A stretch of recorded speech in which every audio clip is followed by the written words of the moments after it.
Бүгін Сарыөзек гарнизонында оңтүстік өңірлік қолбасшылығының чемпионаты өтуде, қазақ күресінен.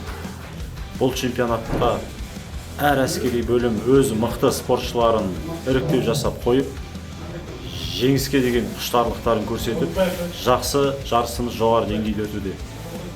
Бұл жерден іріктеліп шыққан чемпион болған спортшыларымыз Қазақстан Республикасы қарулы күштерінің чемпионатында бақ сынайды.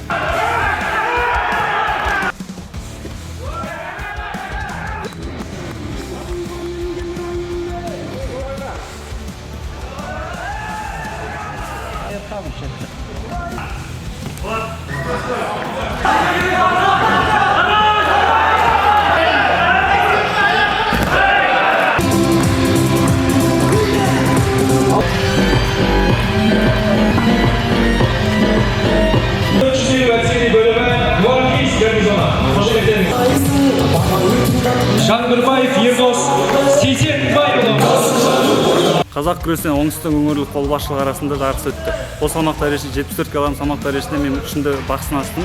Осы салмаққа көптеген әскери қызметшілер өте бабында жақсы дайындалып келген. Өзінің жақсы дайындығының арқасында осы салмақ дәрежесінде жеңімпаз атанды. Оңтүстік өңірлік қолбасшылығы